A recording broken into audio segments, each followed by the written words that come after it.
ಬಸವ ವಾಹಿನಿಯ ವೀಕ್ಷಕರಿಗೆ ಶರಣು ಶರಣಾರ್ಥಿ ನಮಸ್ಕಾರಗಳು. ಪ್ರಜಾರಾಜ್ಯ ವಿಶೇಷ ಕಾರ್ಯಕ್ರಮಕ್ಕೆ ಸ್ವಾಗತ ಸುಸ್ವಾಗತ.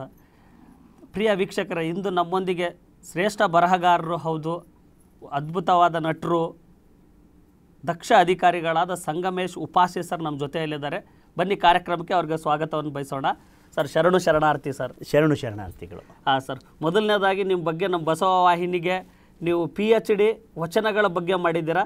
ಅದ್ರ ಬಗ್ಗೆ ಮೊದಲನೇದಾಗಿ ನಾನು ನಿಮ್ಮನ್ನು ಕೇಳೋದು ವಚನಗಳ ಬಗ್ಗೆನೇ ಮಾಡ್ತೀನಿ. ಯಾಕೆ ಬಸವಣ್ಣನವರಂದರೆ ಕೂಡಲ ಸಂಗಮ ದೇವ ಅವ್ರ ಅಂಕಿತ ನಾಮ, ವಚನಗಳಂದರೆ ಬಸವಣ್ಣಗೆ ಶ್ರೇಷ್ಠವಾದ ಅವ್ರ ಅಂಕಿತ ನಾಮದಿಂದ ಬಸವಣ್ಣನವರು ವಚನಗಳ ಬಗ್ಗೆ ಇದು ಮಾಡಿದ್ದಾರೆ ಸರ್. ಈ ನಿಮ್ಮ PhD ಬಗ್ಗೆ ನಮ್ಮ ವೀಕ್ಷಕರಿಗೆ ತಿಳಿಸ್ಕೊಡಿ ಸರ್. PhD ಅನ್ನತಕ್ಕಂಥದ್ದು ಒಂದು ವಿಶೇಷವಾದ ಅಧ್ಯಯನ. ಸಹಜವಾಗಿಯೇ ಈ ನಾಡಿನಲ್ಲಿ ಶರಣ ಪರಂಪರೆ ಬಹಳ ದೊಡ್ಡದಾಗಿರ್ತಕ್ಕಂಥದ್ದು. 12ನೇ ಶತಮಾನ ನಮ್ಮ ಭಾರತೀಯ ಇತಿಹಾಸದಲ್ಲಿ ಅಥವಾ ಕರ್ನಾಟಕದ ಇತಿಹಾಸದಲ್ಲಿ ಬಹಳ ದೊಡ್ಡ ವಿಶೇಷವಾದ ಸ್ಥಾನವನ್ನು ಪಡೆದಿರ್ತಕ್ಕಂಥದ್ದು. ಯಾಕೆ ವಿಶೇಷವಾದ ಸ್ಥಾನ ಪಡೀತು ಅನ್ನೋದಾದರೆ, ನೀವು ಇತ್ತೀಚೆಗೆ ನೋಡಿರ್ಬೋದು, ಮಾನ್ಯ ಪ್ರಧಾನಮಂತ್ರಿಗಳು ಬಸವಣ್ಣನವರನ್ನು ಉಲ್ಲೇಖಿಸಿ, ಅವರ ವಚನಗಳನ್ನು ಉಲ್ಲೇಖಿಸಿ, ಹಾಗೆಯೇ ಈ ಅನುಭವ ಮಂಟಪದ ಮಾದರಿಯನ್ನು ಉಲ್ಲೇಖಿಸಿ ಬಸವಣ್ಣನವರ ಒಂದು ಮೂರ್ತಿಯನ್ನು ಇಂಗ್ಲೆಂಡಿನಲ್ಲಿ ಪ್ರತಿಷ್ಠಾಪನೆ ಮಾಡಿರ್ತಕ್ಕಂಥದ್ದು ಅಥವಾ ಸಂಸತ್ತಿನಲ್ಲಿ ಪ್ರತಿಷ್ಠಾಪನೆ ಮಾಡಿರ್ತಕ್ಕಂಥದ್ದು.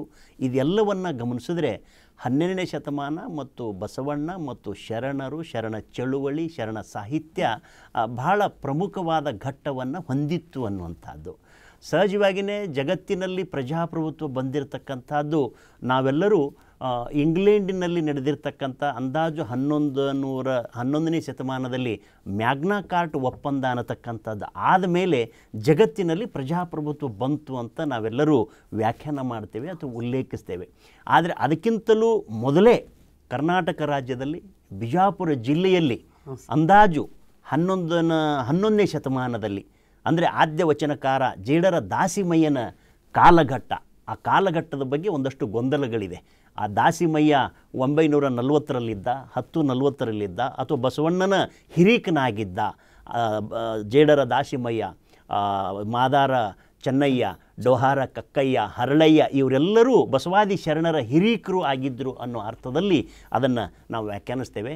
ಈ ಆದ್ಯ ವಚನಕಾರನಾಗಿರ್ತಕ್ಕಂಥ ಜೇಡರ ದಾಸಿಮಯ್ಯನಿಂದ ಈ ಪರಂಪರೆ ಪ್ರಾರಂಭ ಆಯಿತು ಅನ್ನೋದಾದರೆ, ಜಗತ್ತಿನಲ್ಲಿ ಆಗಿರ್ತಕ್ಕಂಥ 1198 ಸುಮಾರಿಗೆ ಆಗಿರ್ತಕ್ಕಂಥ ಮ್ಯಾಗ್ನಾ ಕಾರ್ಟ್ ಒಪ್ಪಂದಕ್ಕಿಂತಲೂ ಮುಂಚಿತವಾಗಿಯೇ ಕರ್ನಾಟಕ ರಾಜ್ಯದಲ್ಲಿ, ಅಂದರೆ ಈ ದೇಶದಲ್ಲಿ, ಭಾರತ ದೇಶದಲ್ಲಿ, ಕರ್ನಾಟಕ ರಾಜ್ಯದಲ್ಲಿ ವಿಜಯಪುರ ಜಿಲ್ಲೆಯಲ್ಲಿ ಆದ್ಯ ವಚನಕಾರನ ದಾಸಿಮಯ್ಯನಿಂದ ಪ್ರಾರಂಭವಾದಂಥ ಈ ಚಳುವಳಿ ಬಸವಣ್ಣನಾದಿಯಾಗಿ ಎಲ್ಲ ಜಾತಿ, ಮತ, ಪಂಥ, ಪಂಗಡದವರನ್ನ ಒಳಗೊಂಡಂಥ ಅಂದಾಜು ಒಂದು 40ಕ್ಕಿಂತಲೂ ಹೆಚ್ಚು ಜನ ಶರಣೀಯರನ್ನು ಒಳಗೊಂಡಂತೆ, ಅಂದರೆ ಗಂಡು ಹೆಣ್ಣು ಮೊದಲುಗೊಂಡು ಇವನಾರವ ಎಂದೆನಿಸಿದರಿಯ, ಇವ ನಮ್ಮವನೆಂದೆನಿಸಯ್ಯ, ಕೂಡಲ ಸಂಗಮ ದೇವ ನಿಮ್ಮ ಮನೆಯ ಮಗನೆಂದೆನಿಸಯ್ಯ ಅನ್ನುವ ಅರ್ಥದಲ್ಲಿ ಈ ಚಳುವಳಿ ಬೆಳೆದು ಬಂದಿರತಕ್ಕಂಥದ್ದು.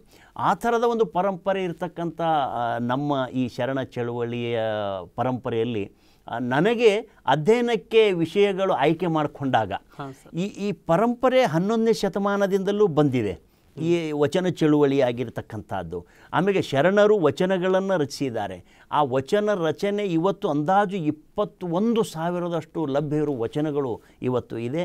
ಮತ್ತು ಸುಮಾರು 15 ಸಂಪುಟಗಳಲ್ಲಿ, ಆಮೇಲೆ ಬೈಬಲ್ ಮಾದರಿಯ 2 ದೊಡ್ಡ ಸಂಪುಟಗಳಲ್ಲಿ ಅವು ಸಂಗ್ರಹಗೊಂಡಿರ್ತಕ್ಕಂಥದ್ದು. ಅಂದಾಜು ಒಂದು 2,000 ವಿಷಯ ತಜ್ಞರುಗಳು ಅಥವಾ ವಿಷಯ ಓದುಗರು, ಅಂದರೆ ವಿಶೇಷವಾಗಿ ಅಧ್ಯಯನ ಮಾಡಿರ್ತಕ್ಕಂಥದ್ದನ್ನು ನಾವು ಗಮನಿಸ್ತೇವೆ. ನಮ್ಮ ನಾಡಿನಲ್ಲಿ ಮತ್ತು ಹೊರದೇಶಗಳಲ್ಲೂ ಇಲ್ಲಿವರೆಗೂ ಆ ವಚನಗಳ ಮೇಲೆ ವಿಶೇಷವಾಗಿ ಅಧ್ಯಯನ, ಅಂದರೆ ಏನು ಉನ್ನತವಾದ ಅಧ್ಯಯನ, PhD, ಡಾಕ್ಟರ್ ಆಫ್ ಫಿಲಾಸಫಿ, ಅಂದಾಜು ಒಂದು 80ರಿಂದ 90 ಜನಗಳು ವಿಶೇಷ ಅಧ್ಯಯನ ಮಾಡಿರೋದನ್ನು ಗಮನಿಸ್ತೇವೆ. ಅಂದರೆ ಅದರ ಸಮೀಕ್ಷೆಯನ್ನು ಮಾಡಿದಾಗ ಆ ಪರಂಪರೆಯ ಭಾಗವಾಗಿ ಶರಣ ಚಳುವಳಿ ಬಂದ ಭಾಗವಾಗಿ, ಅಂದರೆ ಶರಣ ಚಳುವಳಿಯನ್ನು ನಾವು ಅಧ್ಯಯನ ದೃಷ್ಟಿಯಿಂದ ಮೂರು ಭಾಗಗಳನ್ನು ಮಾಡಿಕೊಂಡು ಓದ್ತೇವೆ. ಅಂದರೆ ಬಸವ ಪೂರ್ವಯುಗ, ಬಸವ ಯುಗ ಮತ್ತು ಬಸವೋತ್ತರ ಯುಗ ಅಂತ. ಬಸವ ಪೂರ್ವ ಯುಗ ಅಂದರೆ ಸಹಜವಾಗಿ 9 ಮತ್ತು 10ನೇ ಶತಮಾನ ಅಂತ ಕನ್ಸಿಡರ್ ಮಾಡ್ತೇವೆ. ಬಸವ ಯುಗ ಅಂದರೆ 11 ಮತ್ತು 12ನೇ ಶತಮಾನ ಅಂತ ಪರಿಗಣಿಸ್ತೇವೆ. ಬಸವೋತ್ತರ ಯುಗ ಅಂದರೆ 13ನೇ ಶತಮಾನದಿಂದ 19ನೇ ಶತಮಾನ ಅಧ್ಯಯನ ದೃಷ್ಟಿಯಿಂದ ಅದನ್ನು ಪರಿಗಣಿಸ್ತೇವೆ. ಸೊ ಅಲ್ಲಿಂದ ಇಲ್ಲಿವರೆಗೂ ಅಂದಾಜು ಒಂದು 250 ಜನ ಶರಣರು 20,000 ವಚನಗಳನ್ನು ರಚನೆ ಮಾಡಿದ್ದಾರೆ. ಆ ಸಮಯದಲ್ಲಿ ಶರಣ ಚಳುವಳಿಯ ಸಂದರ್ಭದಲ್ಲಿ ಸಹಜವಾಗಿಯೇ ಬಿಜ್ಜಳ ಮತ್ತು ಶರಣರ ಮಧ್ಯೆ ಅಥವಾ ಈ ಅಂತರ್ಜಾತಿ ವಿವಾದ ಆದ ಸಂದರ್ಭದಲ್ಲಿ ಶರಣರು ಚದುರಿ ಹೋಗ್ತಾರೆ ಅಥವಾ ಅಲ್ಲಿ ಕ್ರಾಂತಿ ನಡೀತು ಅನ್ನೋದು ನಮಗೆ ಇತಿಹಾಸದಿಂದ ಗೊತ್ತಾಗತ್ತೆ. ಆ ಶರಣ ಸಾಹಿತ್ಯ ಹರಿದು ಹಂಚಿ ಹೋಗಿ ಅದು ಅಲ್ಲಿ ಇಲ್ಲಿ ಸಂಗ್ರಹ ಆಗಿತ್ತು. ಅದರ ನಂತರ ಆಧುನಿಕವಾಗಿ ಅಂದಾಜು 1905 ಸುಮಾರಿಗೆ ಪಗು ಹಳಕಟ್ಟಿ ಅನ್ನತಕ್ಕಂಥವ್ರು, ಬಿಜಾಪುರದಲ್ಲಿ ಇರತಕ್ಕಂಥ ಪಗು ಹಳಕಟ್ಟಿ ಅನ್ನೋರು ಯಾರದೋ ಮನೆಗೆ ಊಟಕ್ಕೆ ಹೋದಾಗ ಅವ್ರಿಗೆ ವಚನ ಕಟ್ಟುಗಳು ಕಾಣಿಸ್ತವೆ. ಅವುಗಳನ್ನು ಭಾಳ ಕ್ಯೂರಿಯಾಸಿಟಿಯಿಂದ ನೋಡಿಕೊಂಡು ಅದನ್ನು ಏನಾದರೂ ಮಾಡಬೇಕು ಅಂತೇಳಿ ಅವರು ಆ ಸಂಗ್ರಹ ಮಾಡುವಂಥ ಪ್ರಯತ್ನವನ್ನು ಮಾಡ್ತಾರೆ. ಅಂದಾಜು ಅವರು 1915-16ರಿಂದ 1923ರಿಂದ 1953ರವರೆಗೆ ಅವರು ವಚನಶಾಸ್ತ್ರ ಸಾರ ಭಾಗ 1, ಭಾಗ 2, ಭಾಗ 3 ಅನ್ನುವಂಥ ಪುಸ್ತಕಗಳನ್ನು ಪ್ರಕಟ ಮಾಡ್ತಾರೆ. ಅಂದರೆ ವಚನಗಳನ್ನು ಸಂಗ್ರಹಿಸ್ತಾರೆ. ಆ ಸಂಗ್ರಹಿಸುವ ಕಾರ್ಯನೂ ಕೂಡ ಆಧುನಿಕವಾಗಿ 19ನೇ ಶತಮಾನದಲ್ಲಿ ಹೇಗೆ ಆದ್ಯ ವಚನಕಾರ ಜೇಡರ ದಾಸಿಮಯ್ಯ ಈ ಶರಣ ಪರಂಪರೆಗೆ ಒಬ್ಬ ಕಾರಣೀಕರ್ತನಾಗಿದ್ದನೋ ಹಾಗೆ ಆಧುನಿಕವಾಗಿಯೂ ಕೂಡ ಒಬ್ಬ ಪಗು ಹಳಕಟ್ಟಿ ಅನ್ನತಕ್ಕಂಥ ಒಬ್ಬ ವ್ಯಕ್ತಿ ಆ ವಚನಗಳನ್ನು ಸಂಗ್ರಹಿಸುವ, ಅದನ್ನು ಪರಿಷ್ಕರಿಸುವ ಕೆಲಸವನ್ನು ಮಾಡ್ತಾರೆ. ಆ ಪರಿಷ್ಕರಣೆ ಹೇಗೆ ಆಯ್ತಲ್ಲ ಪಗು ಹಳಕಟ್ಟಿಯವರು ಹಿಡ್ಕೊಂಡು ಆಧುನಿಕವಾಗಿ ಭಾಳಷ್ಟು ಜನಗಳು ಆ ವಚನಗಳ ಮೇಲೆ ವ್ಯಾಖ್ಯಾನಗಳನ್ನು ಮಾಡಿದ್ದಾರೆ, ವಿಮರ್ಶೆಗಳನ್ನು ಮಾಡಿದ್ದಾರೆ, ವಿಶ್ಲೇಷಣೆಗಳನ್ನು ಮಾಡಿದ್ದಾರೆ. ಇದೆಲ್ಲವನ್ನು ಮಾಡಿದಂಥ ಅಂದಾಜು ಒಂದು 2,000 ಜನಗಳ ಅಧ್ಯಯನ ಮಾಡಿರೋದನ್ನು ನಾವು ಗಮನಿಸ್ತೇವೆ. ಆ 2,000 ಅಧ್ಯಯನಗಳ ಭಾಗವಾಗಿ ಅಂದರೆ ಹೇಗೆ ಹಳಕಟ್ಟಿಯವರು ವಚನಶಾಸ್ತ್ರ ಸಾರ MRC ಅವರು ಮಾಡಿದ್ದಾರೆ, ಹಳಕಟ್ಟಿಯವರು ಮಾಡಿದ್ದಾರೆ, ನಮ್ಮ ಭಾಳಷ್ಟು ಜನಗಳ ಇಲ್ಲಿವರೆಗೂ ಮಹಿಳೆಯರು ಅಧ್ಯಯನ ಮಾಡಿದ್ದಾರೆ, ಪುರುಷರು ಅಧ್ಯಯನ ಮಾಡಿದ್ದಾರೆ. ಆ ಅಧ್ಯಯನ ಮಾಡಿರ್ತಕ್ಕಂಥ ಪುಸ್ತಕಗಳ ವಿಮರ್ಶೆಗಳ ಪುನರ್ವಿಮರ್ಶೆ ಮಾಡುವಂಥ ಕೆಲಸ ನಾನು ಈ ವಚನ ವಿಮರ್ಶೆಗಳ ಸಾಂಸ್ಕೃತಿಕ ಅನುಸಂಧಾನ ಅಂತಂದರೆ, ವಚನ ವಿಮರ್ಶೆಗಳ ಸಾಂಸ್ಕೃತಿಕ ಅನುಸಂಧಾನ ಅಂದರೆ ಸಹಜವಾಗಿ ವಚನಗಳನ್ನು ಸಾಂಪ್ರದಾಯಿಕವಾಗಿ ನೋಡ್ಕೊಂಡ್ಬಂದಿದ್ದಾರೆ, ಧಾರ್ಮಿಕವಾಗಿ ನೋಡ್ಕೊಂಡ್ಬಂದಿದ್ದಾರೆ. ನಾನು ಅದನ್ನು ಕಲ್ಚರಲ್ ಸ್ಟಡಿ ಅನ್ನೋ ಅರ್ಥದಲ್ಲಿ, ಕಲ್ಚರಲ್ ಸ್ಟಡಿ ಅನ್ನೋದಾದರೆ ಹೇಗೆ ಒಂದು ಇತಿಹಾಸ ದೃಷ್ಟಿಯಿಂದ ವಚನಗಳನ್ನು ಹೇಗೆ ನೋಡಿದ್ರು, ಧಾರ್ಮಿಕವಾಗಿ ವಚನಗಳನ್ನು ಹೇಗೆ ನೋಡಿದ್ರು, ಹಾಗೆ ಸಾಹಿತ್ಯಿಕವಾಗಿ ವಚನಗಳನ್ನು ಹೇಗೆ ನೋಡಿದ್ರು, ದಲಿತ ಲೇಖಕರುಗಳು ವಚನಗಳನ್ನು ಹೇಗೆ ನೋಡಿದ್ರು, ಮಹಿಳೆಯರು ವಚನಗಳನ್ನು ಹೇಗೆ ನೋಡಿದ್ರು. ಈ ಒಂದು ಹಿನ್ನೆಲೆಯಲ್ಲಿ ವಿವಿಧ ದೃಷ್ಟಿಕೋನಗಳಲ್ಲಿ ವಚನಗಳನ್ನು ಹೇಗೆ ಅಧ್ಯಯನ ಮಾಡಿದ್ರು ಅದನ್ನು ನಾನು ಮತ್ತೆ ಪುನರ್ ಅಧ್ಯಯನ ಮಾಡುವಂಥ ಕೆಲಸವನ್ನು ನಾನು ಕರ್ನಾಟಕದ ಕನ್ನಡ ವಿಶ್ವವಿದ್ಯಾನಿಲಯ, ಹಂಪಿ ವಿಶ್ವವಿದ್ಯಾನಿಲಯಕ್ಕೆ ನನ್ನ ವಚನ ವಿಮರ್ಶೆಗಳ ಸಾಂಸ್ಕೃತಿಕ ಅನುಸಂಧಾನ ಅನ್ನತಕ್ಕಂಥ ವಿಷಯವನ್ನು ಮಾನ್ಯತಾ ಕೇಂದ್ರ ಕನ್ನಡ ಸಾಹಿತ್ಯ ಪರಿಷತ್ತು, ಭಾಳ ಕರ್ನಾಟಕದಲ್ಲಿ ಅತ್ಯಂತ ಪ್ರಮುಖವಾಗಿರ್ತಕ್ಕಂಥದ್ದು ಕನ್ನಡ ಸಾಹಿತ್ಯ ಪರಿಷತ್ತು. ಆ ಪರಿಷತ್ತಿನ ಮಾನ್ಯತಾ ಕೇಂದ್ರದ ವಿದ್ಯಾರ್ಥಿಯಾಗಿ ನಾನು ಹಂಪಿ ವಿಶ್ವವಿದ್ಯಾನಿಲಯದ ವಿದ್ಯಾರ್ಥಿಯಾಗಿ ನಾನು ವಚನ ವಿಮರ್ಶೆಗಳ ಸಾಂಸ್ಕೃತಿಕ ಅನುಸಂಧಾನ ಅನ್ನುವಂಥ ಒಂದು PhD-ಯನ್ನು ಇತ್ತೀಚೆಗೆ ಮುಗಿಸದೆ ಅನ್ನತಕ್ಕಂಥ ತುಂಬ ಸಂತೋಷದ ವಿಚಾರ ಸರ್. ನಮ್ಮ ವೀಕ್ಷಕರಿಗೆ ತುಂಬ ಆಳವಾಗಿ ವಚನಗಳ ಬಗ್ಗೆ ಹೇಳಿದ್ರಿ ಸರ್. ಇದು ವಚನ ಅಂತಂದರೆ ಒಂದು ವಿಮರ್ಶಾತ್ಮಕ ಇದು ಬರುತ್ತೆ. ಒಂದು ಯುಗದಲ್ಲಿ ನೀವು ಹೇಳಿದ್ರಿ ಸಾಂಸ್ಕೃತಿಕವಾಗಿ ಬೇರೆ ನೋಡಿದ್ದಾರೆ, ಆಧುನಿಕವಾಗಿ ಬೇರೆ ನೋಡಿದ್ದಾರೆ ಅಂತ. ನಿಮ್ಮ ಓದಿಗೆ ಇದನ್ನು ಯಾವ ಥರ ನಿಮ್ಮ ಪುಷ್ಟಿ ಕೊಟ್ಟಿತ್ತು ಅಂತ ಹೇಳಕ್ಕೆ? ನನಗೆ ಓದು ಅಂತ ನೋಡಿ ಏನಾಯಿತು, ನಾವೆಲ್ಲ ಹಳ್ಳಿಯಿಂದ ಬಂದಂಥವ್ರು. ಸಹಜವಾಗಿ ನನ್ನ ಪ್ರೈಮರಿ ವಿಜಯಪುರ ಜಿಲ್ಲೆ ಇಂಡಿ ತಾಲೂಕಿನ ಅಂಜುಟಿಗೆ ಅನ್ನುವಂಥ ನಮ್ಮ ಹಳ್ಳಿಯಲ್ಲಿ ಪ್ರಾಥಮಿಕ ಮತ್ತು ಮಾಧ್ಯಮಿಕ. ಅದರ ನಂತರ ನಾನು ಬಳ್ಳೊಳ್ಳಿ ವೀರಭದ್ರೇಶ್ವರ ಶಾಲೆ ಹೈಸ್ಕೂಲಿಗೆ ಹೋಗ್ತೇನೆ, ಅಲ್ಲಿ 8-9 ಓದ್ತೇನೆ. ಆಮೇಲೆ ನಾನು SSLC ಧಾರವಾಡದ ಕರ್ನಾಟಕ ಹೈಸ್ಕೂಲ್ನಲ್ಲಿ ಆಗ್ತದೆ. ಆಮೇಲೆ PUC ಮತ್ತು ಡಿಗ್ರಿ ಕರ್ನಾಟಕ ಕಾಲೇಜಿನಲ್ಲಿ ಆಗ್ತದೆ. ಆಮೇಲೆ ನಾನು ನನ್ನ MA-ಯನ್ನು ಬೆಂಗಳೂರು ವಿಶ್ವವಿದ್ಯಾನಿಲಯದಲ್ಲಿ ಮಾಡ್ಕೊಳ್ತೇನೆ 1999-2000 ಸುಮಾರಿಗೆ. ಅದರ ನಂತರ ನಾನು KS ಬರಿತೇನೆ. ಆಮೇಲೆ ಇತ್ತೀಚೆಗೆ ಹಂಪಿ ಯೂನಿವರ್ಸಿಟಿ PhD ಮಾಡ್ತೇನೆ. ಅಂದರೆ ಪ್ರೇರಣೆ ಅಂದರೆ ನೋಡಿ, ಹಳ್ಳಿಯಿಂದ ಬಂದಂಥ ನಮಗೆ ಶಿಕ್ಷಣ ಅನ್ನತಕ್ಕಂಥದ್ದು ಭಾಳ ಒಂದು ಏನಂತೆ ಹೋರಾಟದ ಬದುಕಿನ ಮಧ್ಯೆ ಶಿಕ್ಷಣ ಪಡ್ಕೊಳ್ಳೋದು ಅಷ್ಟು ಸರಳವಾಗಿರಲಿಲ್ಲ. ಆಮೇಲೆ ನಮ್ಮ ಮನೆಯ ಸಂಪ್ರದಾಯ ಅಥವಾ ನಮ್ಮ ಮನೆತನನೂ ಕೂಡ ನಮ್ಮ ತಂದೆ ಸ್ವಲ್ಪ ಓದುವಷ್ಟರ ಮಟ್ಟಿಗೆ ಒಂದು 2-3ನೇ ಕ್ಲಾಸ್ ಓದಿದ್ದರು. ತಾಯಿ ಏನು ಓದಲಿಕ್ಕೆ ಬರದೇ ಇರತಕ್ಕಂಥವ್ರು, ಅವರಿಗೆ ಯಾವುದು ಓದುವುದೇನು ಗೊತ್ತಿಲ್ಲದೆ ಇರತಕ್ಕಂಥವ್ರು. ಆ ಗೊತ್ತಿಲ್ಲದೆ ಇರತಕ್ಕಂಥ ದನ ಕಾಯ್ಕೊಂಡು ಇರುವ ಪರಂಪರೆ ಅಥವಾ ಕೂಲಿ ಮಾಡುವ ಪರಂಪರೆ ಅಥವಾ ಏನಂತೀರಿ ಹೊಲದಲ್ಲಿ ಉಳುಮೆ ಮಾಡುವ ಪರಂಪರೆ, ರೈತಾಪಿ ಕುಟುಂಬನೋ, ನೇಕಾರ ಬಟ್ಟೆ ನೇಯುವ ಕುಟುಂಬನೋ, ಬಟ್ಟೆ ನೇಯ್ಕೊಂಡು ಈ ಥರದ್ದು ಇದ್ದಾಗ ಶಿಕ್ಷಣ ಅನ್ನುವಂಥದ್ದು ಅದೊಂದು ಗಗನಕುಸುಮ ಕನಸಿನ ಮಾತಾಗಿತ್ತು ಅನ್ನುವಂಥದ್ದು. ನನಗೆ ಒಂದು ಸಂದರ್ಭ ನೆನಪು ಬರ್ತದೆ. ನಾನು ಡಿಗ್ರಿ ಧಾರವಾಡದಲ್ಲಿ ಮುಗಿಸಿ ನಮ್ಮ ಹಳ್ಳಿಗೆ ಬಂದಾಗ ನಮ್ಮ ತಂದೆ ಒಬ್ಬರು ಜ್ಯೋತಿಷ್ಯಗಾರರ ಹತ್ರ ಕರ್ಕೊಂಡು ಹೋಗ್ತಾರೆ. ಜ್ಯೋತಿಷ್ಯಗಾರರ ಹತ್ರ ಕರ್ಕೊಂಡು ಹೋಗಿ ಅವ್ರು ಕೇಳ್ತಾರೆ, ನನ್ನ ಮಗ ಈಗ PUC ಡಿಗ್ರಿ ಆಗಿದೆ, ಮುಂದೆ ಏನು ಮಾಡ್ತಾನೆ ಅಂತ. ಅವರು ಕವಡೆ ಜ್ಯೋತಿಷ್ಯ ಹಾಕಿ ನೋಡ್ತಾರೆ. MA ಮಾಡ್ತಾನ ಅಂತ ಅವರು ಕವಡೆ ಹಾಕ್ತಾರೆ. ಇಲ್ಲ ಆಗಲ್ಲ ಇವನ ಕಡೆಯಿಂದ ಅಂತ ಹೇಳ್ತಾರೆ. ನಾನು ಇಲ್ಲ IAS KS ಮಾಡಬೇಕು ಅಂತೀನಿ, ಅದನ್ನೂ ಆಗಲ್ಲ ಅಂತ ಹೇಳ್ತಾರೆ. ಇಲ್ಲ ನಾನು ಯೂನಿವರ್ಸಿಟಿಗೆ PhD ಮಾಡ್ತೀನಿ ಅಂತಲೂ ನಾನು ಹೇಳ್ತೀನಿ, ಇಲ್ಲ ಅದನ್ನೂ ಆಗೋದಿಲ್ಲ ಅಂತ. ಮತ್ತು ಏನು ಮಾಡ್ತಾನೆ ಅಂದರೆ ಏನೋ ಒಂದು ಕೂಲಿ ನಾಲಿನೋ ಇನ್ನೊಂದು ಕೆಲಸ ಮಾಡ್ಕೊಂಡು ಜೀವನ ಮಾಡ್ತಾನೆ ಅನ್ನೋದು ಭವಿಷ್ಯದಲ್ಲಿ ಕಾಣ್ತದೆ. ಅಂದರೆ ಭವಿಷ್ಯದಲ್ಲಿಗೆ ಬಂದಂಥ ಫಲಿತಾಂಶ ನೋಡಿದ್ರೆ ನಾನು ಯಾವುದೂ ಓದೋದಿಲ್ಲ ಅನ್ನೋ ಅರ್ಥದಲ್ಲಿ ನನಗೆ ಜ್ಯೋತಿಷ್ಯ ಕಾಣಿಸ್ತದೆ. ಆದರೆ ನಾನು ಈ ದೇವರು, ಧರ್ಮ, ಜ್ಯೋತಿಷ್ಯ ಇವೆಲ್ಲವೂ ನಂಬಿಕೆ ಇಲ್ಲದಂಥ ವ್ಯಕ್ತಿ.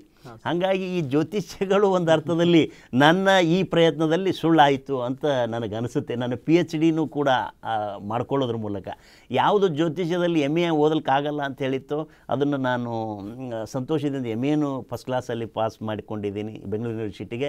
ಅದಾದಮೇಲೆ KS ಓದಲಿಕ್ಕಾಗಲ್ಲ ಅಂತ ಹೇಳ್ತು, ನಾನು KS ಮಾಡಿಕೊಂಡು ಇವತ್ತು ಅಧಿಕಾರಿಯಾಗಿಯೂ ಇದ್ದೀನಿ ಅನ್ನುವಂಥದ್ದು. PhD ಮಾಡ್ಲಿಕ್ಕೆ ಸಾಧ್ಯ ಇಲ್ಲ ಅಂತ ಯಾವ ಜ್ಯೋತಿಷ್ಯ ನನಗೆ ಹೇಳಿತ್ತು. ಇವತ್ತು ಹಂಪಿ ವಿಶ್ವವಿದ್ಯಾನಿಲಯಕ್ಕೆ ವಚನ ಅತ್ಯಂತ ಪ್ರಮುಖವಾದ ಈ ನಾಡಿನ ಪರಂಪರೆಯಲ್ಲಿ ಪ್ರಮುಖವಾಗಿರ್ತಕ್ಕಂಥ ವಚನ ವಿಮರ್ಶೆಗಳ ಸಾಂಸ್ಕೃತಿಕ ಅನುಸಂಧಾನ ಅನ್ನುವಂಥದ್ದು. ಈ ವಚನ ಪರಂಪರೆಯಲ್ಲಿ ಬಂದ ವಿಮರ್ಶೆಗಳ ಮೇಲೆ ಇಲ್ಲಿವರೆಗೂ ಯಾರೂ ಪುನರ್ ವಿಮರ್ಶೆ ಮಾಡುವಂಥ ಒಂದು ಅಕಾಡೆಮಿಕ್ ಆಗಿರ್ತಕ್ಕಂಥ ಅಧ್ಯಯನ ಮಾಡಿಲ್ಲ. ಅದನ್ನು ನಾನು ಮೊಟ್ಟ ಮೊದಲನಾಗಿ ಮಾಡಿದ್ದೀನಿ ಅನ್ನತಕ್ಕಂಥದ್ದು ಒಂದು ಹೆಮ್ಮೆ. ಅಂದರೆ ಈ ವಚನ ಪರಂಪರೆಯಲ್ಲಿ ಇನ್ನೂ ಒಂದು ಹೇಳಿಬಿಡ್ತೀನಿ. ಆದ್ಯ ವಚನಕಾರ ದಾಸಿಮಯ್ಯ ಅನ್ನತಕ್ಕಂಥ ಒಬ್ಬ ನೇಕಾರನಿಂದ ಪ್ರಾರಂಭವಾದ ಈ ವಚನ ಪರಂಪರೆ ಆಧುನಿಕವಾಗಿ ಪಗು-ಒಳಕಟ್ಟಿ ಅನ್ನತಕ್ಕಂಥ ಒಬ್ಬ ನೇಕಾರನೇ ಅವನು ಕೂಡ. ಅವನು ವಚನ ಪರಂಪರೆಯನ್ನು ಮತ್ತು ವಚನಗಳನ್ನು ಪುನರ್ವ್ಯಾಖ್ಯಾನ ಸಂಗ್ರಹಿಸುವ ಕೆಲಸ ಮಾಡ್ದ. ಅದರ ನಂತರ ಆಧುನಿಕವಾಗಿ ನನ್ನಂಥ ಒಬ್ಬ ನೇಕಾರನೇ ಆ ವಚನಗಳ ಮೇಲೆ ಬಂದಂಥ ವಿಮರ್ಶೆಯನ್ನು ಪುನರ್ವಿಮರ್ಶೆ ಮಾಡುವಂಥ ಕೆಲಸಕ್ಕೆ ನಾನೊಂದು ಅಧ್ಯಯನ ದೃಷ್ಟಿಯಿಂದ ಕೈ ಹಾಕದೆ ಅನ್ನತಕ್ಕಂಥದ್ದು. ಇನ್ನೂ ಓದುವಂಥದ್ದು ಬಹಳ ಇದೆ.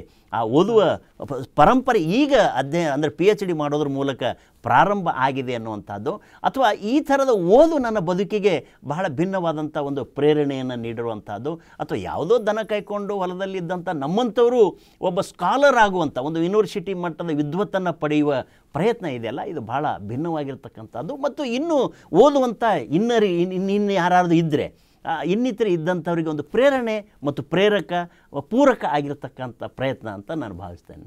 ತುಂಬ ಸಂತೋಷ ಸರ್. ನಿಮ್ಮದು ಕ್ಷಮೆ ಇರಲಿ ಬಸವಣ್ಣ ಮತ್ತು ವಚನಗಳ ಬಗ್ಗೆ ನಿಮಗೆ ತುಂಬ ಆಸಕ್ತಿ ಸರ್. ನಾನು ನೋಡಿದೆ, ಕೆಲವೊಂದು ಪುಸ್ತಕಗಳು ಬರೆದಿದ್ದೀರಾ, ಆಮೇಲೆ ಕೆಲವೊಂದು ವಚನಗಳೆಲ್ಲ ನೀವು ವಿಮರ್ಶೆ ಮಾಡಿದಾರ. ಅಂದರೆ ನಿಮಗೆ ವಚನಗಳ ಬಗ್ಗೆ ಯಾವ ಥರ ಆಸಕ್ತಿ ಇದೆ ಅಂತ ನಮ್ಮ ಪ್ರೇಕ್ಷಕ ಅಂದರೆ ನೋಡಿ, ಒಂದು ಆಸಕ್ತಿ ಅನ್ನೋದಕ್ಕಿಂತ ನಾನು ಈ ಒಂದು ಶರಣ ಪರಂಪರೆ ಅನ್ನೋದರಲ್ಲಿ ಹುಟ್ಟಿ ಬಂದಂಥವು ನಾನು. ಆಮೇಲೆ ಈ ಶರಣ ಪರಂಪರೆ ಅನ್ನುವಂಥದ್ದು ಒಂದು ಜಾತಿ ಅಲ್ಲ, ಇದೊಂದು ಜೀವನ ಕ್ರಮ. ಇದೊಂದು ಆ ಜೀವನ ಕ್ರಮದ ಭಾಗವಾಗಿ ಬಂದಂಥ ಪರಂಪರೆಯ ವಾರಸುದಾರರು ಅಥವಾ ಪರಂಪರೆಯ ಮುಂದುವರಿಕೆ ಭಾಗವಾಗಿ ನಮ್ಮಂಥವರು ಅದನ್ನು ಹೆಚ್ಚು ಪ್ರೀತಿಸ್ತೀವಿ. ಈ ಸಮಾಜಕ್ಕೆ ಮಾದರಿಯಾಗುವಂಥ ತತ್ವಗಳು ಶರಣ ಪರಂಪರೆಯಲ್ಲಿದೆ ಅನ್ನತಕ್ಕಂಥದ್ದು. ಇಲ್ಲಿ ಮೇಲು ಕೀಳು ಅನ್ನುವಂಥದ್ದು ಇಲ್ಲ ಅನ್ನುವಂಥದ್ದು, ಕಾಯಕಕ್ಕೆ ಹೆಚ್ಚು ಮಹತ್ವ ಕೊಟ್ಟಿರ್ತಕ್ಕಂಥದ್ದು. ಅದು ಕಾಯಕ ಮತ್ತು ದಾಸೋಹ ಬಹಳ ಮುಖ್ಯ ಆಗಿರ್ತಕ್ಕಂಥದ್ದು. ನೀನು ದುಡಿ, ಉಳಿದುದನ್ನು ಸಮಾಜಕ್ಕೆ ಹಂಚು ಅನ್ನುವಂಥದ್ದು, ಮತ್ತು ನಡೆ ನುಡಿ ಎರಡು ಒಂದಾಗಿರಬೇಕು ಅನ್ನುವಂಥ ಒಂದು ಪರಂಪರೆ. ಆಮೇಲೆ ನೋಡಿ, ಇಲ್ಲಿ ನಿಮಗೆ ಸ್ವರ್ಗ ನರಕಗಳ ಪರಿಕಲ್ಪನೆ ಇಲ್ಲ, ಮೇಲು ಕೀಳುಗಳ ಪರಿಕಲ್ಪನೆ ಇಲ್ಲ, ಹೆಣ್ಣು ಗಂಡುಗಳ ವ್ಯತ್ಯಾಸ ಇಲ್ಲ, ಆಮೇಲೆ ಪಾಪ ಪುಣ್ಯಗಳ ಪ್ರಜ್ಞೆ ಇಲ್ಲ, ಪುನರ್ಜನ್ಮಗಳಲ್ಲಿ ನಂಬಿಕೆ ಇಲ್ಲ. ಸೊ ಈ ಎಲ್ಲ ಗುಣಗಳು ಅವೈದಿಕ ಗುಣಗಳು. ಈ ಅವೈದಿಕ ಗುಣಗಳನ್ನು ಜೀವನ ಕ್ರಮವಾಗಿರ್ತಕ್ಕಂಥ ಶರಣರು ಅಳವಡಿಸ್ಕೊಂಡಿರೋದು ಮತ್ತು 800 ವರ್ಷಗಳಿಂದ ಪ್ರಾರಂಭವಾಗಿರ್ತಕ್ಕಂಥ ಈ ಚಳುವಳಿ ಇವತ್ತಿನವರೆಗೂ ಕೂಡ ಜೀವಂತವಾಗಿರ್ತಕ್ಕಂಥದ್ದು. ಸಮಾಜದ ಇಲ್ಲದವರ ಬಗ್ಗೆ, ಅಸಹಾಯಕರ ಬಗ್ಗೆ, ದೀನರ ಬಗ್ಗೆ, ದಲಿತರ ಬಗ್ಗೆ, ಎಲ್ಲರ ಬಗ್ಗೆ ಮಾತನಾಡುವ ಒಂದು ಧ್ವನಿ ಏನಾದರೂ ಇದೆ ಈ ನಾಡಿನಲ್ಲಿ ಅಥವಾ ಈ ದೇಶದಲ್ಲಿ, ಈ ಪ್ರಪಂಚದಲ್ಲಿ ಅನ್ನೋದಾದರೆ ಅದು ವಚನ ಸಾಹಿತ್ಯ. ಮತ್ತು ಅಲ್ಲಿ ಎಲ್ಲ ತಾರತಮ್ಯಗಳನ್ನು ಹತ್ತಿಕ್ಕುವಂಥ ಮತ್ತು ಆರ್ಥಿಕವಾಗಿ ಈ ಆರ್ಥಿಕವಾಗಿಯೂ ಕೂಡ ಸಮಾನತೆ ತರುವಂಥದ್ದು. ಈಗೇನು ನಾವು ಸಂವಿಧಾನದ ಆಶಯಗಳು ಏನಿದೆ ಸಮಾನತೆ ಅನ್ನತಕ್ಕಂಥದ್ದು ಅಥವಾ ಎಲ್ಲರಿಗೂ ಸಮಬಾಳು ಸಮಪಾಲು ಅನ್ನುವಂಥದ್ದು ಕೂಡ ಈ ಸಂವಿಧಾನ, ನಾನು ಭಾಳ ಸಾರಿ ಒಂದು ಮಾತನ್ನು ಹೇಳ್ತೇನೆ. ನಾನು ಬುದ್ಧನ ಹೊಟ್ಟೆಯಲ್ಲಿ ಬಸವಣ್ಣ ಹುಟ್ಟದ, ಬಸವಣ್ಣನ ಹೊಟ್ಟೆಯಲ್ಲಿ ಅಂಬೇಡ್ಕರ್ ಹುಟ್ಟದ, ಅಂಬೇಡ್ಕರ್ ಹೊಟ್ಟೆಯಲ್ಲಿ ಸಂವಿಧಾನ ಹುಟ್ಟಿತು ಅನ್ನತಕ್ಕಂಥದ್ದು.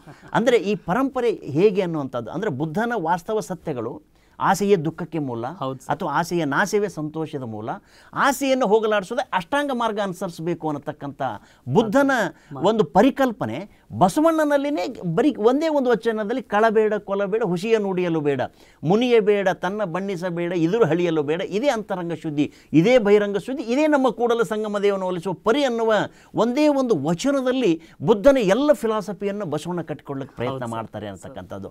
ಆ ಪರಂಪರೆಯ ಭಾಗವಾಗಿ ಅಂಬೇಡ್ಕರು ಅದನ್ನು ಕಾರ್ಯರೂಪಕ್ಕೆ ತಂದಿರೋದನ್ನು ನೋಡಿದ್ರೆ ಇವತ್ತು ಸಂವಿಧಾನದ ಪೀಠಿಕೆ ಅನ್ನುವಂಥದ್ದು ಇದೆಯಲ್ಲ, ಅದು ಎಲ್ಲವೂ ಕೂಡ ಬುದ್ಧನ ತತ್ವಗಳು ಮತ್ತು ಬಸವಣ್ಣನ ತತ್ವಗಳು, ಸಾಮಾಜಿಕ ಸಮಾನತೆಯ ತತ್ವಗಳು ಇವತ್ತು ಸಂವಿಧಾನದ ಪೀಠಿಕೆಯಲ್ಲಿ ನಾವು ಕಾರ್ಯಗತ. ಅಂದರೆ 800 ವರ್ಷಗಳಿಂದ ಪ್ರಾರಂಭವಾದ ಈ ಸಮಾನತೆಯ ಚಳುವಳಿ ಅದು 800 ಅಲ್ಲ 2000 ವರ್ಷಗಳಿಂದ ಪ್ರಾರಂಭವಾಗಿರತಕ್ಕಂಥದ್ದು. ಅದು ಆ ಬಸವಣ್ಣನ ಮೂಲಕ ಮತ್ತು ಇವತ್ತು ಅಂಬೇಡ್ಕರ್ ಮೂಲಕ ಇವತ್ತು ನಮ್ಮ ಪ್ರಜಾರಾಜ್ಯ, ನೀವು ಏನು ಕಾರ್ಯಕ್ರಮ ಇದೆ ಇದರ ಮುಖ್ಯವಾದ ಹೆಸರು ಪ್ರಜಾರಾಜ್ಯ ಅನ್ನುವಂಥ ಈ ಕಾರ್ಯಕ್ರಮ. ಪ್ರಜಾರಾಜ್ಯ ಅನ್ನುವ ಈ ಕಾರ್ಯಕ್ರಮದ ಮೂಲ ಪ್ರೇರಣೆ ಬಸವಣ್ಣ ಅನ್ನತಕ್ಕಂಥದ್ದು, ಅಥವಾ ಪ್ರಜೆಗಳಿಂದ ಪ್ರಜೆಗಳಿಗಾಗಿ ಪ್ರಜೆಗಳ ಸರ್ಕಾರ ಅನ್ನುವಂಥದ್ದು ಕೂಡ, ಅಥವಾ ಅನುಭವ ಮಂಟಪದ ಮಾದರಿ ಹೇಗೆ 12ನೇ ಶತಮಾನದಲ್ಲಿ ಅಲ್ಲಮ ಪ್ರಭುವ ನೇತೃತ್ವದಲ್ಲಿ ಎಲ್ಲ ಶರಣರ ಅನುಭವ ಮಂಟಪ ಹೇಗೆ ನಡೆದಿತ್ತು ಕಲ್ಯಾಣದಲ್ಲಿ, ಅದೇ ಮಾದರಿಯ ಅನುಭವ ಮಂಟಪ ಇವತ್ತು ನಾವು ವಿಧಾನಸೌಧದಲ್ಲಿ ಕಾಣ್ತೇವೆ ಅಥವಾ ದೇಶದ ದೃಷ್ಟಿಯಿಂದ ಸಂಸತ್ನಲ್ಲಿ ಕಾಣ್ತೇವೆ ಅನ್ನತಕ್ಕಂಥದ್ದು. ಅಂದರೆ ಆ ಮಾದರಿಯನ್ನು ಆಧುನಿಕವಾಗಿ ಅಳವಡಿಸಿಕೊಂಡಂಥ ನಾವುಗಳು ಒಂದು ಸಂವಿಧಾನಬದ್ಧವಾಗಿ ಸಂವಿಧಾನದ ಚೌಕಟ್ಟಿನಲ್ಲಿ ಬದುಕಬೇಕು ಅನ್ನತಕ್ಕಂಥದ್ದು ಮತ್ತು ಕಾನೂನು ಬಹಳ ಮುಖ್ಯ ಅನ್ನತಕ್ಕಂಥದ್ದು.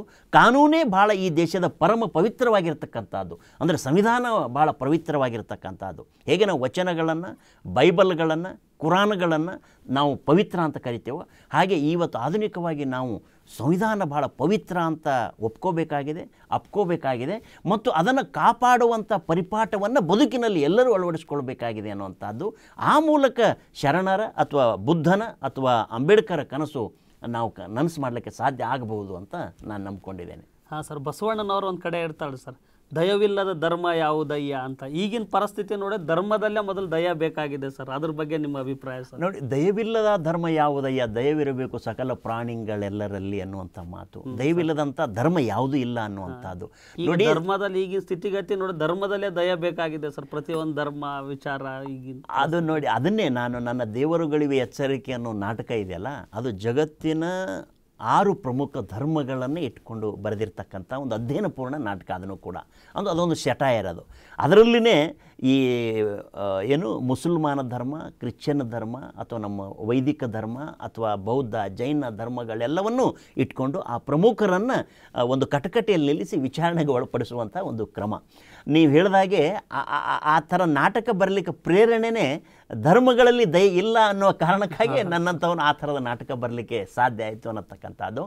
ದಯಾ ಎಲ್ಲ ಧರ್ಮಗಳಲ್ಲಿ ಇರಬೇಕು ಅನ್ನುವಂಥದ್ದು ಮತ್ತು ಧರ್ಮಗಳ ಮೂಲ ದಯ ಅನ್ನೋದು ಬಸವಣ್ಣ ಅವತ್ತೇ ಹೇಳಿದ್ದಾನೆ ಅನ್ನುವಂಥದ್ದು. ಆ ದಯ ಇಲ್ಲದೆ ಹೋದರೆ, ಅಂದರೆ ಮನುಷ್ಯರನ್ನು ಮನುಷ್ಯರಾಗಿ ನೋಡುವ ಒಂದು ಪರಂಪರೆ, ಮನುಷ್ಯರನ್ನು ಮನುಷ್ಯರಾಗಿ ಕಾಣುವಂಥದ್ದು, ಮನುಷ್ಯರನ್ನು ಮನುಷ್ಯರಾಗಿ ಪ್ರೀತಿಸುವಂಥದ್ದು, ಒಪ್ಪಿಕೊಳ್ಳುವಂಥದ್ದು, ಅಪ್ಪಿಕೊಳ್ಳುವಂಥದ್ದು, ಅದು ಆಧುನಿಕ ಬದುಕಿನಲ್ಲಿ ಬಹಳ ಮುಖ್ಯವಾಗಿರ್ತಕ್ಕಂಥದ್ದು. ಅದು ಇಲ್ಲದೆ ಹೋದರೆ ಯಾವ ಧರ್ಮಗಳು ಇದ್ದರೂ ಪ್ರಯೋಜನ ಇಲ್ಲ, ಯಾವ ದೇವರುಗಳು ಇದ್ದರೂ ಪ್ರಯೋಜನ ಇಲ್ಲ, ಯಾವ ಸ್ವಾಮಿಗಳು ಇದ್ದರೂ ಪ್ರಯೋಜನ ಇಲ್ಲ ಅಂತ ನನ್ನಂಥವನ ಅಭಿಪ್ರಾಯ. ಹಾಂ ಸರ್, ಆಚಾರವೇ ಸ್ವರ್ಗ, ಅನಾಚಾರವೇ ನರಕ ಅಂತ ಬಸವಣ್ಣವ್ರು ಹೇಳಿದ್ದಾರೆ ಸರ್. ಆಚಾರ ಈಗಿನ ಪರಿಸ್ಥಿತಿ ನೋಡ್ರೆ ಆಚಾರನೇ ಬೇರೆ, ವಿಚಾರನೇ ಬೇರೆ, ಈ ಥರದಲ್ಲಿ ಇದಾಗ್ತಿದೆ. ಅದರ ಬಗ್ಗೆ ನಿಮ್ಮ ಅಭಿಪ್ರಾಯ? ವಚನ ನೋಡಿ, ಶರಣರ ಮೂಲ ತಿರುಳು ನಡೆ ನುಡಿ ಒಂದಾಗಿರುವಂಥದ್ದು. ನುಡಿದಂತೆ ನಡೆ ಇದೇ ಜನ್ಮ ಕಡೆ ಅನ್ನುವಂಥ ಒಂದು ಮಾತಿದೆ. ಶರಣರು ಹೇಗೆ ನುಡಿದ್ರು ಹಾಗೆ ನಡೆದ್ರು, ಹೇಗೆ ನಡೆದ್ರು ಹಾಗೆ ನುಡಿದ್ರು. ಹಾಗಾಗಿ ನಡೆ ನುಡಿ ಒಂದಾದಂಥ ಪರಂಪರೆ ಶರಣ ಪರಂಪರೆ. ಆದರೆ ಆಧುನಿಕವಾಗಿ ನಡೆ ನುಡಿ ಒಂದಾಗದೇ ಇರುವ ಪರಂಪರೆಯನ್ನು ನಾವು ಇವತ್ತು ನೋಡ್ತೇವೆ. ನಾವು ಹೇಳೋದಕ್ಕೆ ಎಲ್ಲ ವಚನಗಳನ್ನು ಹೇಳ್ತೇವೆ, ಗಿಳಿಪಾಠ ಮಾಡ್ತೇವೆ, ತತ್ವಗಳು ಹೇಳ್ತೇವೆ, ಬದನೆಕಾಯಿ ತಿಂತೇವೆ. ಇದೆಲ್ಲವೂ ನೋಡಿದಾಗ ನಾನು ಆ ಥರದ ಒಂದಷ್ಟು ವಿಚಾರಗಳು ನನ್ನ ಅಧ್ಯಯನದಲ್ಲಿ ಫಲಿತಗಳು ಅಂತ ಬರ್ತದೆ. ಯಾವುದೇ ಒಂದು ಸಂಶೋಧನೆ ಮಾಡಿದಾಗ ಕೊನೆಯ ಪುಟ, ಕೊನೆಯ ಅಧ್ಯಾಯ ಫಲಿತಗಳು. ಆ ಫಲಿತಗಳಲ್ಲಿ ಈ ಥರದ ವಿಚಾರಗಳನ್ನು ನಾನು ವಿಮರ್ಶೆ ಮಾಡಿದ್ದೇನೆ. ಅಂದರೆ ಹೇಳುವ ತತ್ವಗಳು, ವಚನ ಸಾಹಿತ್ಯ, ಅದರ ಪರಂಪರೆ, ಅದರ ನಂಬಿಕೆ ಅಪನಂಬಿಕೆ ವಿಚಾರಗಳಲ್ಲೂ ಭಿನ್ನವಾಗಿದೆ. ಆದರೆ ಆಧುನಿಕವಾಗಿರ್ತಕ್ಕಂಥ ಅಂದರೆ ಯಾರು ಈ ಪರಂಪರೆಯ ಜನಗಳು ಅನ್ನೋರು ಯಾರಿದ್ದಾರೋ ಅಥವಾ ನಾವು ವಾರಸದಾರರು ಅಂತ ಯಾರು ಹೇಳ್ಕೊಳ್ತಾರೋ ಅವರು ಮಾತನಾಡುವ ಮಾತುಗಳೇ ಬೇರೆ ಇದೆ, ಅವರ ಆಚಾರ ವಿಚಾರಗಳೇ ಬೇರೆ ಇದೆ ಅನ್ನತಕ್ಕಂಥದ್ದು. ಇವತ್ತು ಆಧುನಿಕವಾದಂಥ ಒಂದು ದುರಂತ ಏನು ಅಂತಂದರೆ, ಇವತ್ತು ಅಂಬೇಡ್ಕರ್ ಕೇವಲ ಕೆಲವೇ ಜನಗಳ ವಾರಸುದಾರರು ಅಂಬೇಡ್ಕರ್ನ ಜೈ ಅನ್ನುವಂಥದ್ದು, ಅಥವಾ ಕೆಲವು ವಾರಸುದಾರರು ಬಸವಣ್ಣಗೆ ಜೈ ಅನ್ನುವಂಥದ್ದು, ಅಥವಾ ಕೆಲವು ವಾರಸುದಾರರು ಕನಕದಾಸನಿಗೆ ಜೈ ಅನ್ನುವಂಥದ್ದು, ಅಥವಾ ಕೆಲವು ವಾರಸುದಾರರು ಗಾಂಧೀಜಿಗೆ ಜೈ ಅನ್ನುವಂಥದ್ದು. ಈ ಪರಂಪರೆ ಇದೆಯಲ್ಲ, ಇದು ಬಹಳ ಅಪಾಯಕಾರಿಯಾದಂಥ ಪರಂಪರೆ. ಈಗ ಗಾಂಧೀಜಿ ಆಗಿರ್ಬೋದು, ಅಂಬೇಡ್ಕರ್ ಆಗಿರ್ಬೋದು, ಬಸವಣ್ಣ ಆಗಿರ್ಬೋದು, ಬುದ್ಧ ಆಗಿರ್ಬೋದು, ಮಹಾವೀರ ಆಗಿರ್ಬೋದು, ಅಥವಾ ಇನ್ನಿತರೆ ಶಂಕರ, ರಾಮಾನುಜ, ಮಧ್ವರಾದಿಯಾಗಿ ಎಲ್ಲರೂ ಕೂಡ ವಿಶ್ವ ಮಾನವ ಪ್ರಜ್ಞೆಯನ್ನು ಬೆಳೆಸಿದಿರತಕ್ಕಂಥವ್ರು, ಸಮಾಜಕ್ಕೆ ಮಾದರಿಯಾಗಿ ಬದುಕಿದಂಥವರು. ಮತ್ತು ಅವರು ಯಾವುದೋ ಒಂದು ಸಮಾಜದ ವಾರಸುದಾರರಾಗಿ ಅವರು ಬದುಕಲಿಲ್ಲ ಅನ್ನುವಂಥದ್ದು, ಬದುಕಬಾರದು ಅನ್ನುವಂಥದ್ದು. ಎಲ್ಲರಿಗೂ ಬೆಳಕಾಗಿ, ಹೇಗೆ ಸೂರ್ಯ ಎಲ್ಲರಿಗೂ ಬೆಳಕನ್ನು ಬೀರ್ತಾನೆ, ಇವನು ದಲಿತ, ಇವನು ಗೌಡ ಅಥವಾ ಇವನು ಇನ್ನೊಬ್ಬ ಅನ್ನುವ ಅರ್ಥದಲ್ಲಿ ಸೂರ್ಯ ಬೆಳಕು ಬೀಳೋದಿಲ್ಲ.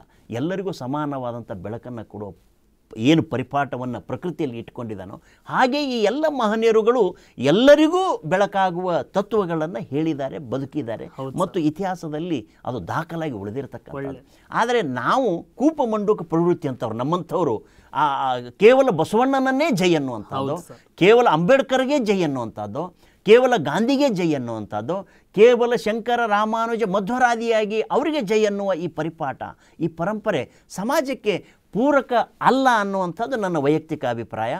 ನಾನು ಮತ್ತೆ ಬಸವಣ್ಣನ ಮಾತಲ್ಲಿ ಹೇಳಬೇಕು, ಇವ ನಾರವ ಎನಿಸದಿರಯ್ಯ, ಇವ ನಮ್ಮವನೆಂದೆನಿಸಯ್ಯ, ಕೂಡಲ ಸಂಗಮ ದೇವ ನಿಮ್ಮ ಮನೆಯ ಮಗನೆಂದೆನಿಸಯ್ಯ ಅನ್ನೋದು ಯಾಕೆ ಅಂತಂದರೆ, ಇವತ್ತು ನಮ್ಮ ಸಮಾಜದಲ್ಲಿ ಜಾತಿಗಳ ಮಧ್ಯೆ ಒಂದು ಕಂದಕ ಏರ್ಪಟ್ಟಿದೆ, ಅಥವಾ ಅದು ಬೇರೆ ಬೇರೆ ಕಾರಣಕ್ಕಾಗಿ ಕಂದಕ ಇದೆ. ಉಳ್ಳವರು ಇಲ್ಲದವರ ಮಧ್ಯೆ ಒಂದು ಕಂದಕ ಇದೆ, ಅಥವಾ ರಿಸರ್ವೇಷನ್ ದೃಷ್ಟಿಯಿಂದ ಒಂದು ಕಂದಕ ಇದೆ.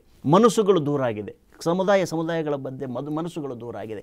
ಈ ಮನಸ್ಸುಗಳನ್ನು ಕಟ್ಟುವ, ಈ ಮನಸ್ಸುಗಳನ್ನು ಬೆಸೆಯುವ ಮತ್ತು ಎಲ್ಲರೂ ನಮ್ಮವರು ಅನ್ನುವ ವಿಶ್ವ ಪರಂಪರೆ, ವಿಶ್ವ ಪ್ರಜ್ಞೆ, ವಿಶ್ವ ಕುಟುಂಬ, ಒಂದು ಕುವೆಂಪು ಅವರ ಏನು ವಿಶ್ವ ಮಾನವ ಪ್ರಜ್ಞೆ ಇದೆಯಲ್ಲ, ಆ ಪ್ರಜ್ಞೆಯನ್ನು ಬೆಳೆಸುವ ಪ್ರಯತ್ನ ಪ್ರಜ್ಞಾವಂತರಾದಂಥ ಅವರು ಎಲ್ಲರೂ ಮಾಡಬೇಕು. ಆ ನಿಟ್ಟಿನಲ್ಲಿ ಪ್ರಜ್ಞಾವಂತರು ಕೆಲಸ ಮಾಡಬೇಕು, ಇನ್ನೂ ಹೆಚ್ಚಿನ ಕೆಲಸ ಮಾಡಬೇಕು ಅಂತ ನನಗನ್ಸುತ್ತೆ. ಅದರಲ್ಲೂ ವಿಶೇಷವಾಗಿ ಸಾಹಿತಿಗಳು, ಕಲಾವಿದರು ಇನ್ನೂ ವಿಶೇಷವಾಗಿ ಈ ಥರದ ಪ್ರಜ್ಞಾಪೂರ್ವಕವಾದ ತಿಳುವಳಿಕೆಗಳನ್ನು ಆಳುವ ಸರ್ಕಾರಗಳಿಗೆ ಮತ್ತು ಮಠಾಧೀಶರುಗಳಿಗೆ ಆ ಪ್ರಜ್ಞೆಯನ್ನು ಮೂಡಿಸುವ ಕೆಲಸ ಆಗಬೇಕು ಅಂತ ನನಗನ್ಸುತ್ತೆ. ಸತ್ಯವಾದ ಮಾತು ಸರ್. ಬಸವಣ್ಣನಿಗೆ ಯಾಕಂದರೆ ವಿಶ್ವಗುರು ಬಸವಣ್ಣ ಸರ್, ನಿಮ್ಮ ಪ್ರಕಾರ, ಎಲ್ಲರ ಪ್ರಕಾರ. ಬಟ್ ಬಸವಣ್ಣನಿಗೆ ಒಂದೇ ಜಾತಿಗೆ ಸೀಮಿತ ಮಾಡಕ್ಕೆ ಹೊರಟಿದ್ದಾರೆ. ನಿಜವಾದ ಜಾತಿ ಯಾರು ಮಾಡಲ್ಲ ಅಥವಾ ಯಾವ ಧರ್ಮ ಅಂತಂತಂದರೆ ಬಸವಣ್ಣನ ಒಂದೇ ಧರ್ಮಕ್ಕೆ ಸೀಮಿತ ಮಾಡ್ತಾ ಇದ್ದಾರೆ ಸರ್. ಅವರು ವಚನ ಯುಗದಲ್ಲಿ 12ನೇ ಶತಮಾನದಲ್ಲಿ ಅವರು ಜಾತಿವಾದಗಳನ್ನು ಬಿಟ್ಟು ಎಸೆದು ಬಂದಿರೋ ವ್ಯಕ್ತಿಗಳು ಸರ್. ಅವ್ರ ಬಗ್ಗೆ ನಿಮ್ಮ ಅಭಿಪ್ರಾಯ? ನೋಡಿ, ಸಹಜವಾಗಿ ನಾವು ವಿಶ್ವಗುರು ಬಸವಣ್ಣ, ಜಗಜ್ಯೋತಿ ಬಸವಣ್ಣ ಅಂತ ನಾವು ಅಂದ್ಕೊಳ್ತೇವೆ, ನಿಜ. ಹಾಗಾಗಿ ವಿಶ್ವಗುರು ಬಸವಣ್ಣ ಅನ್ನತಕ್ಕಂಥದ್ದು ನಾವು ಬಸವಣ್ಣನ ಅನುಯಾಯಿಗಳು ಹೇಳ್ಕೊಳ್ತೀವಿ ಒಂದು. ಹಾಗೆಯೇ ವಿಶ್ವಗುರು ಅಂತ ಮೊಹಮ್ಮದನ ಪೈಗಂಬರರನ್ನು ಕೂಡ ಇಸ್ಲಾಂದವರು ಹೇಳ್ಕೊಳ್ತಾರೆ. ಅದೇ ಕೂಡ ವಿಶ್ವಗುರು ಅಂತ ಕ್ರಿಶ್ಚಿಯನ್ ಧರ್ಮದವರು ಹೇಳ್ಕೊಳ್ತಾರೆ, ಬೌದ್ಧ ಧರ್ಮದವರು ಹೇಳ್ಕೊಳ್ತಾರೆ, ಜೈನ ಧರ್ಮದವರು. ಯಾವ ಧರ್ಮದ ಪರಂಪರೆಯಲ್ಲಿ ಅವರೆಲ್ಲರೂ ತಮ್ಮ ಧರ್ಮ ಮುಖ್ಯಸ್ಥರುಗಳು ವಿಶ್ವಗುರುಗಳು ಅಂತಲೇ ಹೇಳ್ಕೊಳ್ಳುವಂಥದ್ದು. ಆದರೆ ನಮ್ಮಲ್ಲಿ ವಿಶ್ವಗುರು ಬಸವಣ್ಣ ಅನ್ನುವಂಥ ಒಂದು ಪರಿಪಾಠ ಬಂದಿದೆ. ಆ ಸಂಪ್ರದಾಯದ ನಂಬಿಕಸ್ಥ ಜನಗಳಿಗೆ ಅವರು ವಿಶ್ವಗುರು.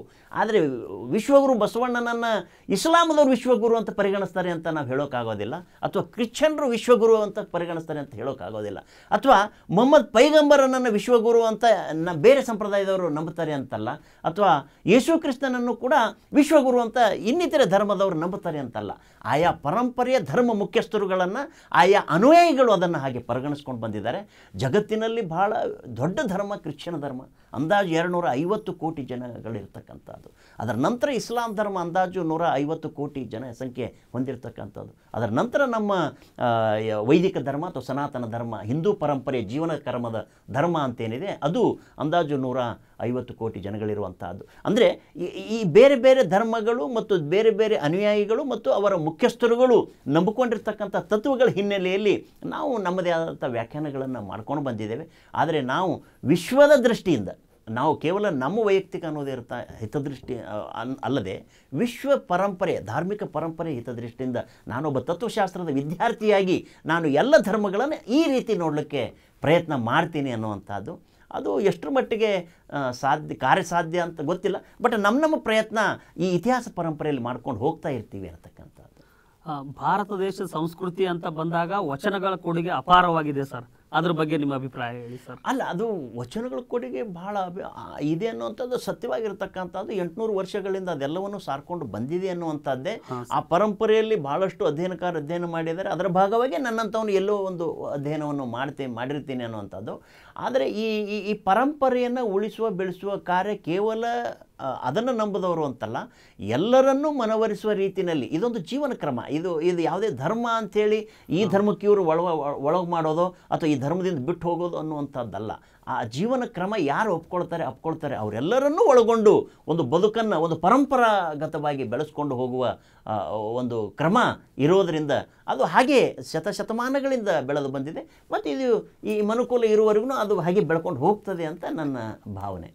ಓಕೆ ಸರ್, ತುಂಬ ಕೊನೆಯದಾಗಿ ವಚನಗಳ PhD ಮಾಡಿದ್ದೀರಾ ಸರ್, ಅದ್ರ ಬಗ್ಗೆ ನಮ್ಮ ವೀಕ್ಷಕರಿಗೆ ಏನು ಹೇಳಕ್ಕೆ ಇಷ್ಟಪಡ್ತೀನಿ ನಮ್ಮ ಬಸವವಾಹಿನಿ ಮುಖಾಂತರ? ನಾನು ಬಸವವಾಹಿನಿ ಮುಖಾಂತರ ಏನು ಹೇಳಕ್ಕೆ ಇಷ್ಟಪಡ್ತೀನಿ ಅಂತಂದರೆ, ಈ ಶರಣ ಪರಂಪರೆ ಈ ನಾಡಿನಲ್ಲಿ ಬಹಳ ಭವ್ಯವಾಗಿರ್ತಕ್ಕಂಥ ಒಂದು ಪರಂಪರೆ.